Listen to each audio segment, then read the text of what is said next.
For the past 2 decades, Flint has been buzzing, full of excitement every summer, all because of Back to the Bricks, a celebration that revs the engines of classic car enthusiasts throughout Flint and Genesee County. I mean, I feel like I'm a part of history, that we making history every year that they have it. I mean, it's great. But did you know the idea for the celebration of all things automotive came from a different car show that happens down I-75, the Woodward Dream Cruise. We got caught up in the gridlock, and at that time I had my wife and I had a 67 Chevelle. I had a 427 and a real heavy clutch, and my leg was getting tired, and it was starting to overheat, and then trying to find a parking spot was very troublesome, and a lot of the retailers down there were charging car owners exorbitant prices just to park in their lot. And I didn't find that very attractive, so we could do something like this in Flint. So Al Hatch called up some of his buddies and hatched out the idea, you could say.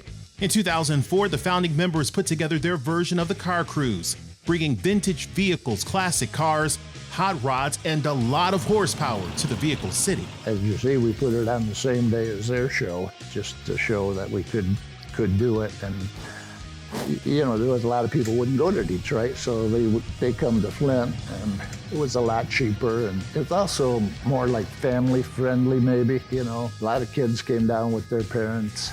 It was just a good time. One thing Al said when we got this going, he said, "How are we going to get the people down to town, you know?" I said, "Give away something free." I said, "You give away something free, you know, it don't matter what it is, you're going to have people."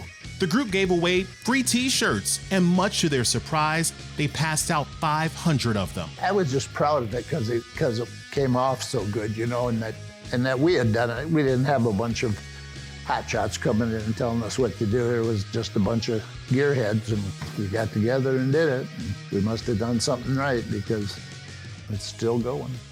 But there was still one thing missing, a name for the event. Well, when I was a young kid in high school, on Fridays and Saturday nights, particularly in the fall after the football games, they would come downtown. Their first stop was the A&W on Beach Street. It was right behind the county jail. And then they would travel down Saginaw Street on the bricks up to Colonel's, which was up by Stewart and Saginaw Street. I don't know if you ever remember Wally's, and we'd hang out there and come back down to Colonel's and then Varsity and the Royal Drive-In, you know. So we got talking about, reminiscing about, you know, all these old drive-ins. They weren't called fast foods, they were drive-ins. He said, well, why don't we just call it Back to the Bricks? And it stuck. And that name has become synonymous with summertime in Flint. Word started to spread about the car show on the bricks. It became a much more attractive alternative to the Woodward Dream Cruise. It was closer, free for spectators, and the car owners were home.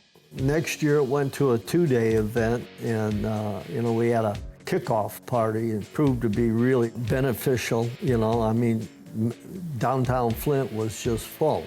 Bigger and better is the perfect phrase for Back to the Bricks. In 2 decades, the show has grown. The main event eventually lasted a week, stretching several miles, starting on the bricks of downtown Flint and stretching south into Burton and Grand Blanc. Racing at the Birch Run Speedway in Saginaw County was added, along with the movie Under the Stars at Bricks Flicks at the US 23 Drive-In in Mundy Township. Well, it's got bigger every year, you know, and as far as the community, I mean, they benefit from it. We had people tell us we kept them in business with just what they made that weekend. The economic impact, the last time that we have conducted an economic impact, I think it was 2016, that come up to about $100 million.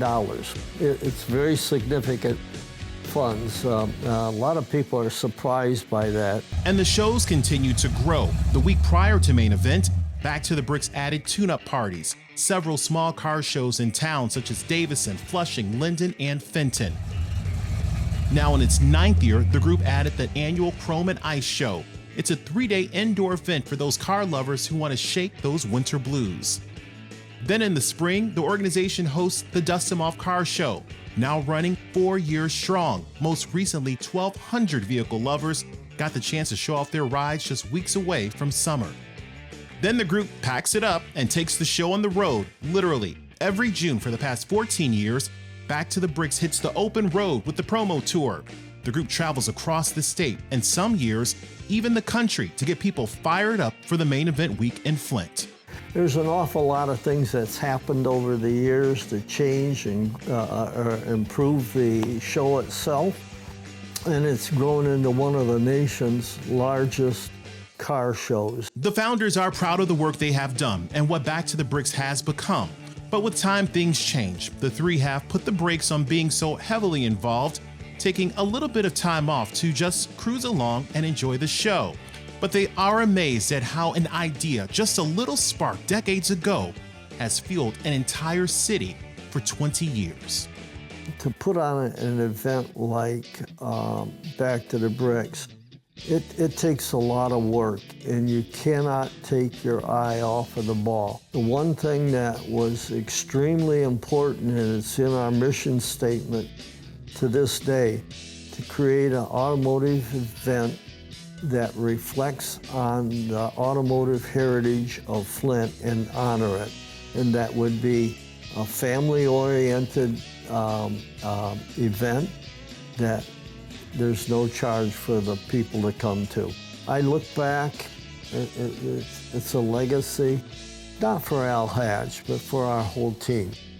I just happened to be in a position to push the ball down the hill, and it worked out extremely well.